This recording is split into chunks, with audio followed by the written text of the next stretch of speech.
Hey, howdy, hey, awesome people of the internet. Wolfman 4 here with a haircut and a beard trim and a hat.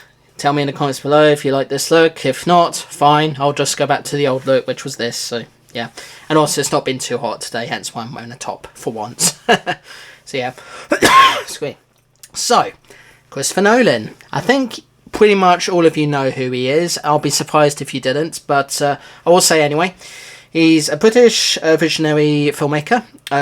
He's written, produced and directed a whole bunch of films, many of which have gone on to become big, major blockbuster hits. And he was also the man responsible for the creation of IMAX, or as I understand, one of the pioneers behind IMAX, which for those of you who don't know, and again, surprised if you don't know, is arguably described as the best way to experience big blockbuster films. So, you know, big massive screen, big loud sound, great pitch quality, everything is just quality in it. So yeah, it's like the really proper cinema experience there. And then, you know, there's a bunch of others as well, but yeah, that's what he made. And he's also got a great deal of respect from a lot of people, myself included, for basically taking a stance at pretty much every single studio that thinks streaming is the way forward. Whereas nope, he's like nope. He wants his films to be seen on the big screen, and rightly so. So he's sticking with Universal nowadays. He used to be a Warner Brothers person, but nowadays he's Universal, and that's probably where he's going to be staying for the foreseeable future. So yeah. Now, I've talked previously about Tenet, and I am going to talk about Tenet again in this video, but this time give it a review, because the last time I did a Let's Talk, because when I did the Let's Talk about Tenet initially, it was before I did the Substance, and it wasn't really, and I didn't really give a rating for it, so this time I am going to give it a rating. Other things I'm going to miss out. I'm going to miss out the Dark Knight trilogy, so Batman Begins, The Dark Knight, and The Dark Knight Rises, because I previously talked about those already in my Let's Talk About Batman video. I am also going to be missing out a few documentaries that he starred in, because I've just not been able to get access to any of them. And this time I did make an effort to ensure that I rented and or watched as much of these things as I could. There is one short film that I couldn't watch because it was of his that I couldn't watch because it only ever made one appearance, which was at Cambridge Film Festival in 1995. So yeah, it's mostly going to be stuff that I've been able to access and things that I've seen of his previously. Most of these I have seen at the cinema. Some of these I've seen on a small screen in preparation for this video. So let's not waste any time. Let's get right to it. So starting off, we are going to talk about the short film Tarantella, or no, so not Tarantula, Tarantella. I think that's how it's pronounced. Anyway. So suffering of a young man who has had nightmares about spiders and demons. Yeah, it's pretty self-explanatory. It's a bit of a fearful sort of thing. Don't recall seeing any spiders, or maybe there was spiders, but it was kind of a blink and you miss it. Yeah, short films, they don't last very long, and this was only for a 4-minute film, but definitely showed Christopher Nolan's style and substance, and I thought it was. Yeah, I thought it was alright. So this one I'm going to give it a 7 out of 10. So moving on to another short film, this time a psychological thriller from 1997 called Doodlebug. So written and directed by Christopher Nolan, this one follows the story of a man anxiously trying to kill a bug-life creature in his flat. This film was created using 16mm film, which is quite a rare thing to come by these days, and and many people know Nolan's quite well known for his cinematography, so he does make a big deal about that when he makes his films. Again, very, very short, but pretty straightforward. It's 1 minute shorter than Tarantella, and yeah, I thought it was all right. I think I preferred Tarantella more, but Doodlebug I thought was good as well. So I'm going to give it a slightly lower 6 out of 10. So now we come to I think, as I understand it, his first feature-length film? Yeah, his first feature-length film, which is known as Following. So this is a 1998 British independent neo-noir crime thriller film written, produced, directed, photographed and edited by Christopher Nolan. Wow, talk about dedication there. Using a non-linear narrative, it tells the story of a young man who follows strangers around the streets of London and is drawn into a criminal underworld where he fails to keep his distance. So this film was pretty much designed to be as inexpensive as possible, and yeah, the budget for the film was $6,000. 6,000 American dollars, with the box office inflation whatever being $126,052, which I think is, for his first feature film, that's pretty darn impressive, and basically sort of shows that he's taking it very seriously and wants to make great memorable films that people are going to love. And I will say, I watched this, and of all of his films I've seen, this is probably one that I thought was okay. And just to be clear, because Christopher Nolan has made a lot of great films over the years and not had a single bad, I wouldn't say a single bad film, but definitely weak films. Many of these films will be rated quite highly. So yeah. Anyway, so the following, thought it was interesting. Uses a non-linear plot structure for the film, which does use again in other films. So yeah, I'm not sure if I quite like the sort of jumping between story elements. I forget if this one had any, but yeah. So following, I'm going to give it an 8 out of 10. Next up is Memento. So this was released in the year 2000. It's an American neo-noir physiological thriller film, once again written and directed by Christopher Nolan, based on a short story, Memento Mori, by his brother Jonathan Nolan, which was published in March of 2001. The film stars Guy Pearce, Carrie Ann Moss, and Joe Pantoliano. I hope I'm pronouncing that name right. And I think, is that the guy from Ice Age? No, it's not. No, it's someone else. Sorry. So in the film, Leonard Shelby, played by Pearce, is a man who has anterograde amnesia, resulting in the inability to form new long-term memories. He uses an elaborate system of photographs, handwritten notes, and tattoos sprawled across his body in an attempt to uncover the perpetrator who killed his wife and caused him to sustain the condition. I've seen a very similar film to this before. I forget the name of it, but it stars Liam Neeson, who is also another character that suffers from amnesia, but it's a different thing. So I guess this is sort of similar, and I think this one came before that film. I honestly can't remember what it's called. But yeah, I think Guy Pearce is a great actor. I've seen him in quite a lot of things, and I think he's very good in what he does. He's definitely good at playing villains. He's definitely good at playing characters in thrillers, psychological thrillers. So yeah, definitely the right guy to play the role that he got here. Yeah, I thought it was good. Is it my favourite of his films? Don't know, but I think it's okay. So I'm also going to give it an 8 out of 10.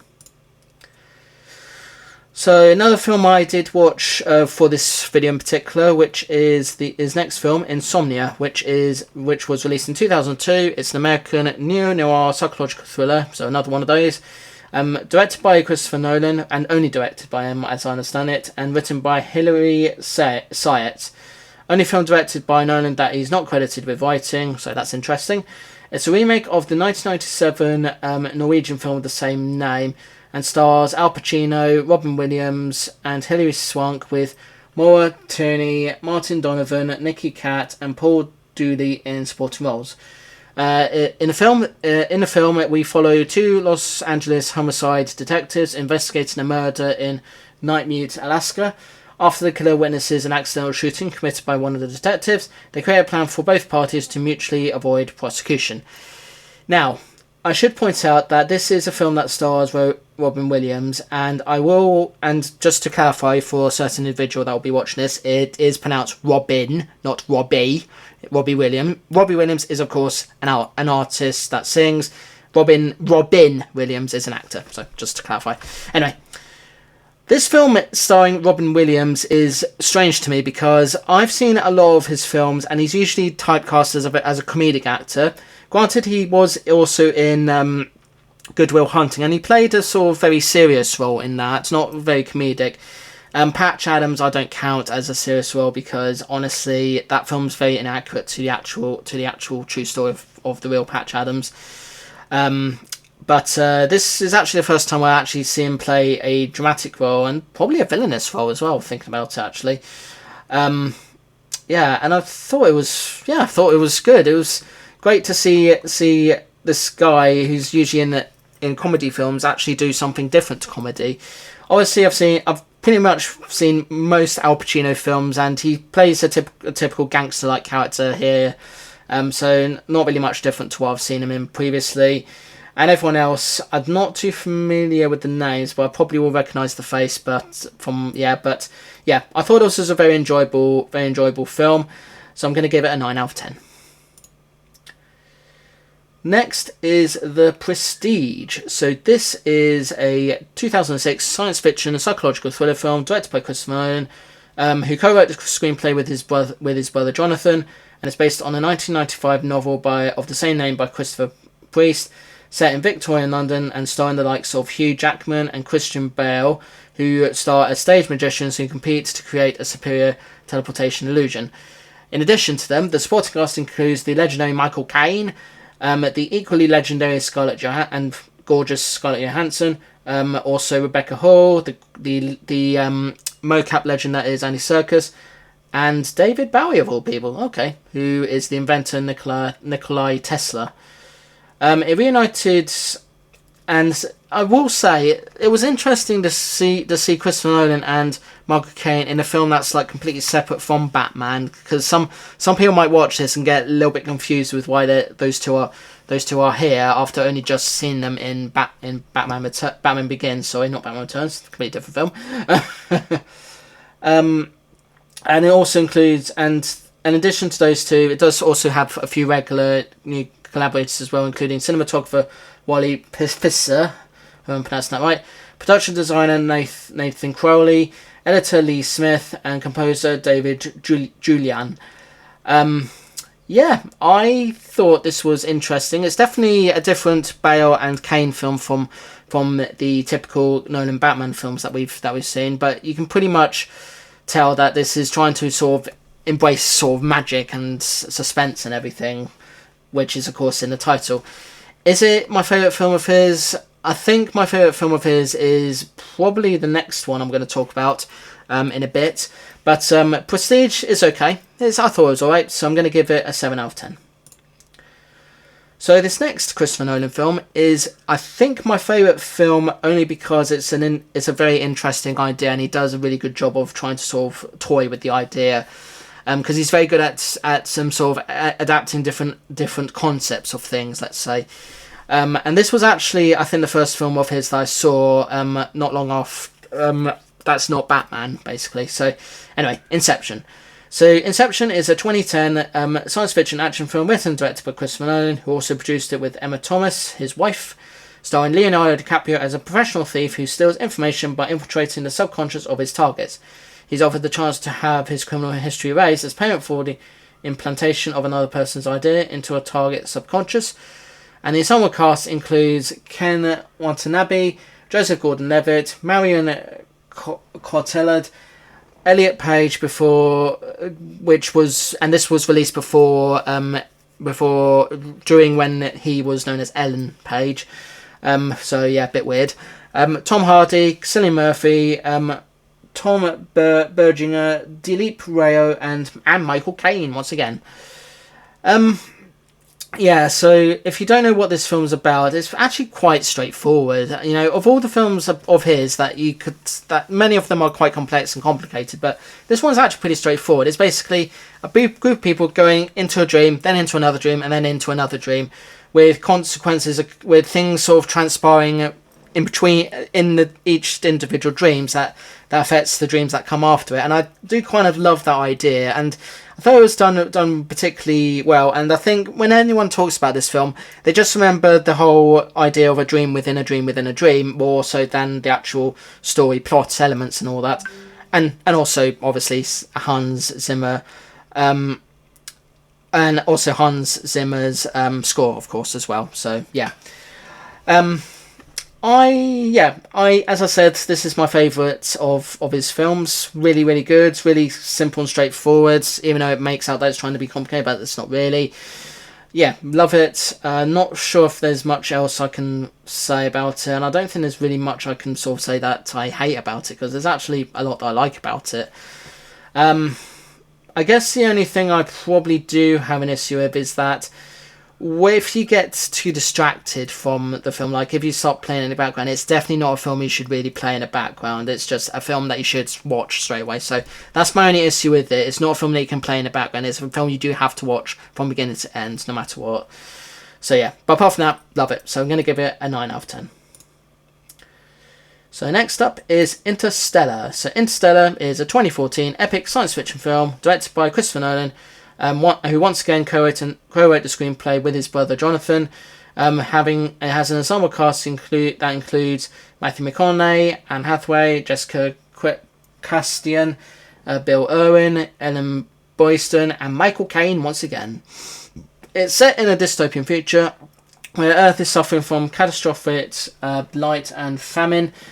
And the film follows a group of astronauts who travel through space in search of a new home for humanity. So it's one of those.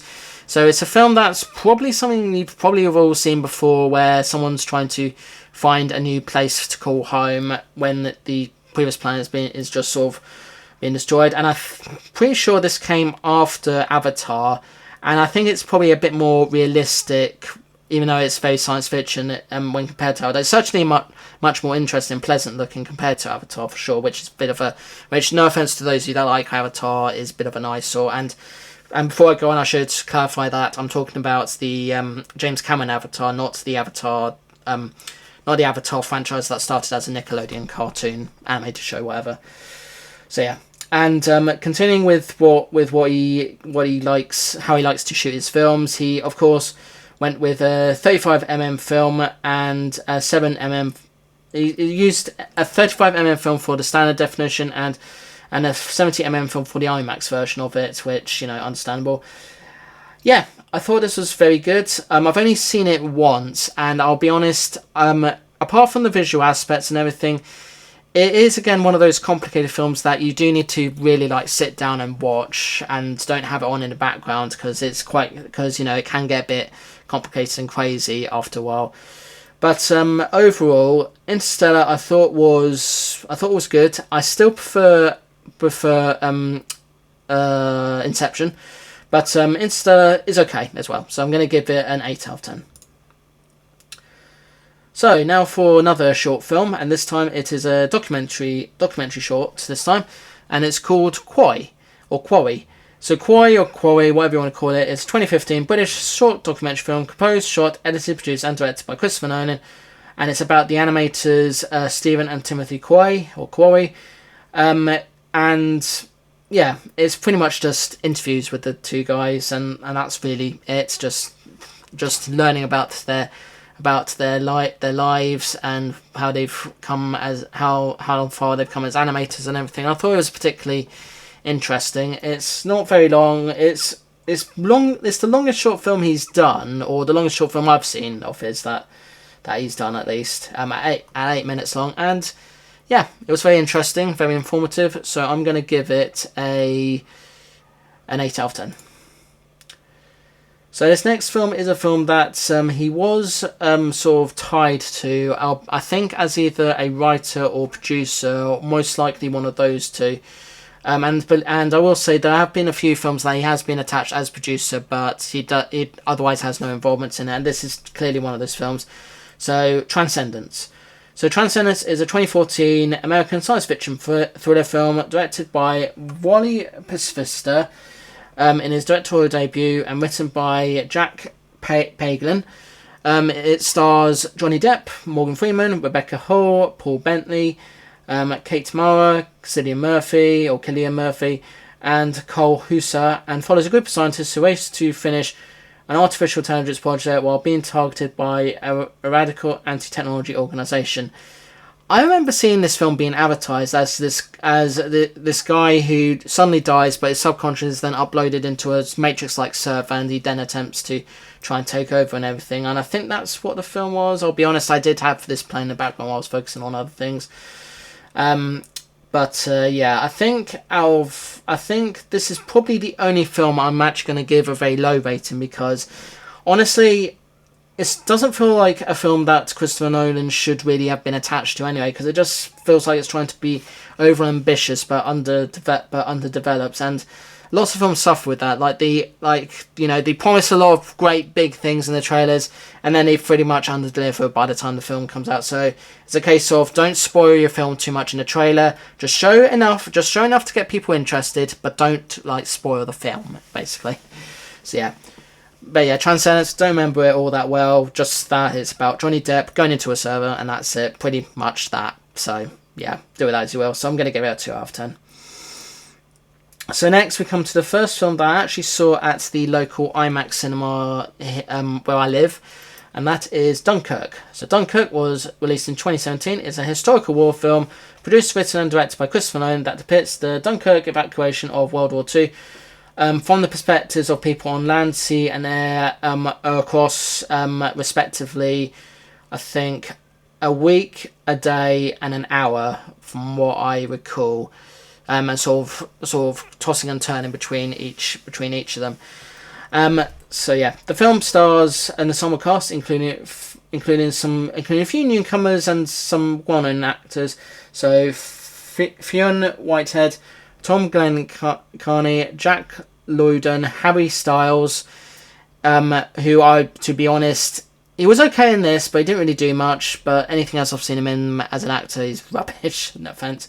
In his feature film debut, Irian Barnard, James Darcy, Barry Keoghan, Kenneth Branagh, Cillian Murphy, Mark Rylance, and Tom Hardy. And it's pretty much an experience film. It doesn't have a lot of dialogue, and it's basically just an attempt to sort of give you the experience of everyone trying to sort of evacuate Dunkirk before bombs hit and everything from the enemy. And it's done pretty well. It's definitely a film that's basically not really much a film to sort of think about. It's more of an experience to sort of experience everything that happened during that time. And it did a really good job of that. And I really enjoyed it. Probably my second favourite film of Christopher Nolan's, but only because it's definitely not a complicated film, and it's pretty straightforward and very different, and it should be treated as an experience first and foremost. Only downside to the film is that Harry Styles is just wasted in this, but to be honest, probably for the best. And interestingly, I heard that Christopher Nolan didn't actually know that Harry Styles was quite well known already, but yeah, there you go. Anyway, so Dunkirk, I'm going to give it a 9 out of 10.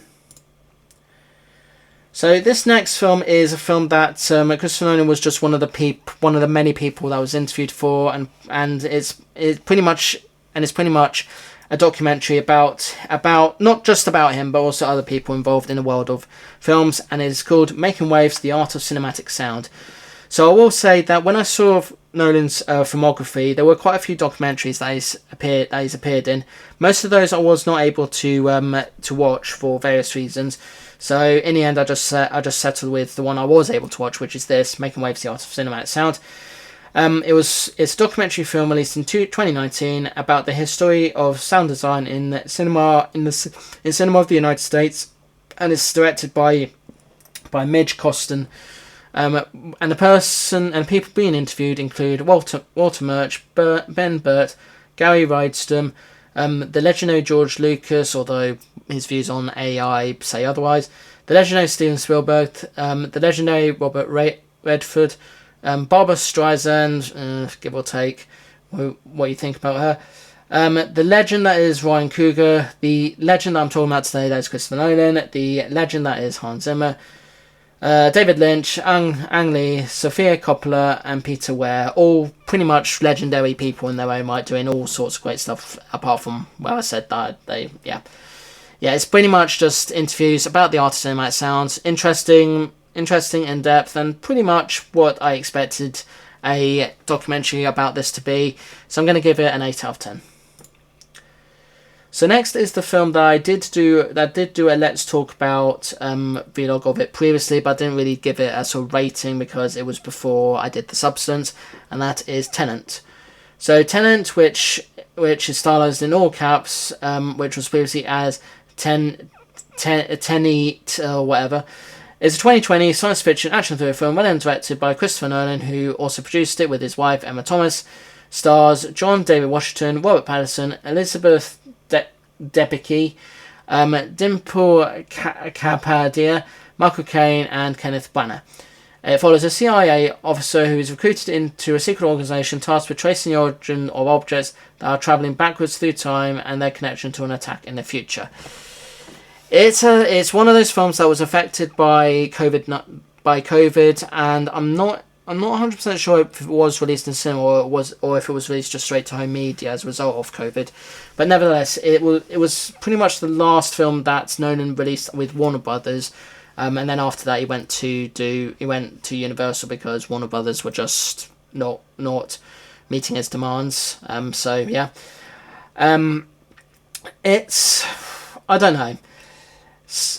My friend Clank Zoka doesn't like it. I know a lot of people are very divided about it, and honestly, with how complicated and complex it is, and this is probably the most complicated and complex film I have seen of his, and this probably goes against what I originally said in my original video, I believe, which was a few years ago, but now, so what I'm saying now is probably different to what I said previously. It's complicated to follow, like the whole backwards in time, forwards in time thing. It's like if you really can't get it, it's one of those films where if you're not following it very well, you're just going to get lost very easily, and you're just going to be left flabbergasted as to what's going on. I think it's definitely clever the way he tries to sort of go about the whole time travel thing. But honestly, I think I'd much rather watch Doctor Who or Back to the Future than this, because although it's quite sophisticated and everything, at least in Doctor Who and Back to the Future, they do actually sort of try and make sense of it, why these machines are able to travel through time. Whereas this is just like, oh, everything's going backwards in time, everything's going forwards in time. You're either going to get lost in it, or you're either going to get lost in it, or you are going to get invested in it, but probably will still not quite understand what's going on. So yeah, so out of all of his great films, this is probably the one that I will say is one of his weakest films, if only because it's just way too complicated to follow, and that's just me. So yeah, reluctantly, I'm going to give it a 6 out of 10.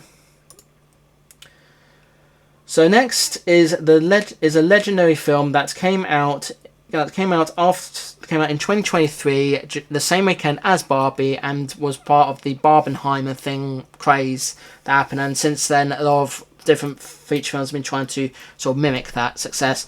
I'm of course talking about Oppenheimer. So I previously did 2 shorts on this. First for my typical cinema trip thing, and then the second just to share my initial thoughts about it. And I'm now going to share my more in-depth thoughts about it. This was released in 2023. It's an epic biographical thriller film written, co-produced and directed by Christopher Nolan, following the life of J. Robert Oppenheimer, the American theoretical physicist who helped develop the first nuclear weapons during World War II. It's based on the 2005 biography American Prometheus by Kai Bird and Martin J. Sherwin, and it dramatizes Oppenheimer's studies, his direction of the Los Alamos laboratory, and his 1954 security hearing. Cillian Murphy stars as the titular Oppenheimer, alongside Robert Downey Jr. as the United States Atomic Energy Commission member Lewis Strauss, and the rest of the cast includes the likes of Emily Blunt, Matt Damon, Florence Pugh, Josh Hartnett, Casey Affleck, Rami Malek, and Kenneth Branagh. This is another film that once again keeps jumping between different timelines, between the 3 different settings and so forth, and obviously it's about a bomb that's been made. So if you can get as far as understand that it's about a bomb, then I think you'll be fine. But yeah, watching this at the cinema, there was a lot of stuff that was going on, and I really desperately needed the toilet. And as I recall, I was the only one in my group that actually no, one of 2 people in my group that stayed for the whole film. But by the time it finished, I was like, toilet.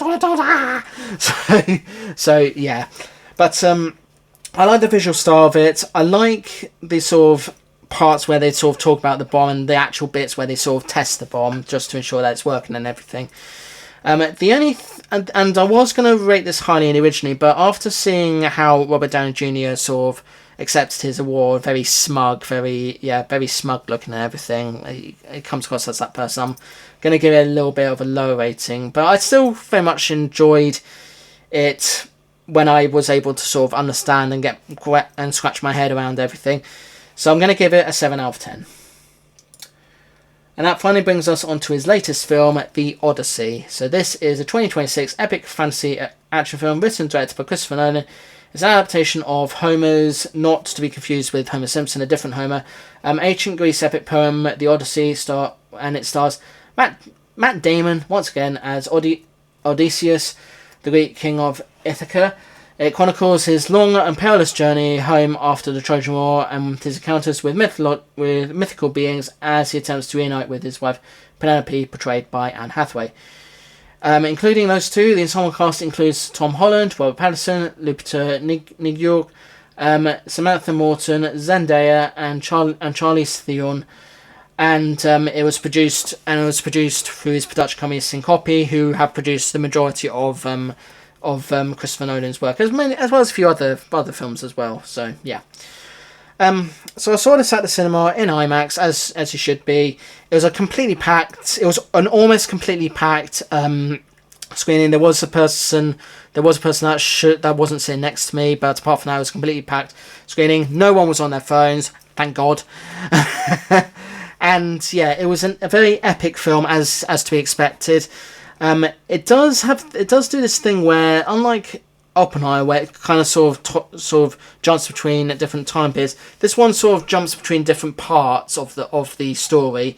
It's very much focused on the thing to do with Odysseus, but it does jump on occasion to other story parts, such as Tom Holland's characters trying to reunite with his father, as well as what's going on with Robert Pattinson's character as well, and all that. And I gotta say, I think Christopher Nolan did a really good job here. He definitely captured the sort of looks and feels of the different mythological beings, particularly the Cyclops, these sort of muscular, big, Hulk-looking armored characters, and then also this witch who I think is a witch who turns her victims into animals. Yeah, it was done really well, and I will admit, even though I don't think this is one of his best films, it is a very epic film. It definitely tells the story very well, and I did sort of shed a tear during one particular scene where it's sort of showing the sort of destruction of Troy happening, and it's just hearing. And it's just the sort of monologue that you hear as it's happening that's kind of sort of made me tear up a little. But yeah, overall, it's another solid entry in the Nolan-verse, as it were. Not my overall favourite film, but I definitely really, really enjoyed it. And I think it did pretty well. And I think it was a good film overall. Certainly a lot better than Oppenheimer in terms of jumping between different things. And certainly a lot better than Tenet in terms of how complicated it is, not being all that complicated. So I'm going to give it a 9 out of 10. And that is it for the Nolan-verse vlog. As I said, there have been stuff that I did miss out intentionally, including some of the stuff he's produced, because he has produced a few DC films which deserve their own vlog. And I've also, and as said previously, I've missed out the Batman films because I already talked about them already in the style that I do these Let's Talk vlogs these days. Yeah, I look forward to seeing what he does next, whether it's with Universal or someone else. Yeah, and I hope that he's not one of those people that's going to say AI is the future, because no, it's not really. Yeah, he's a pioneer for Hollywood. He loves making big blockbuster films, and he wants cinemas to survive in a time where streaming seems to be the way forward. But the truth be told, some of us still prefer physical media. Yes, you heard that right, Sony. Some of us still like physical media. Hope you're listening. So yeah. Anyway, so that's all I've got to say about the films that I've talked about. Fire off the comments below. Let me know what you think about them, what you like, what you don't like, if you've seen them, if you've managed to follow them, and all that other stuff, because I love to hear it. And also just generally what what your favourite films are, what your least favourite films are, and if he's a good filmmaker or you think he's a terrible filmmaker. But personally, I think he's a good filmmaker who has had some weak films, but nothing like outright bad, apart from Transcendence, which he only really produced or had some sort of connection to. So yeah, but anyway, thanks so much for watching. Like and subscribe if you can, please. If you're new to the channel, I do vlogs like these usually on a Thursday, but because it's a newly released thing, I do these sort of reviews at the weekend as when I watch stuff or play stuff or listen to stuff or read stuff or anything like that. So yeah, I do gameplay series videos on Mondays and Tuesdays, you know, just as I play through different games, alternating between 4 different games at the moment. I do a let's play video of a completely random game every Thursday, and then obviously a vlog the following day on a Thursday, on Wednesday, and then a vlog on a Thursday, and then this week, including reviews, I do holes, rants on live, videos with friends, gameplay compilations, shorts, and loads more.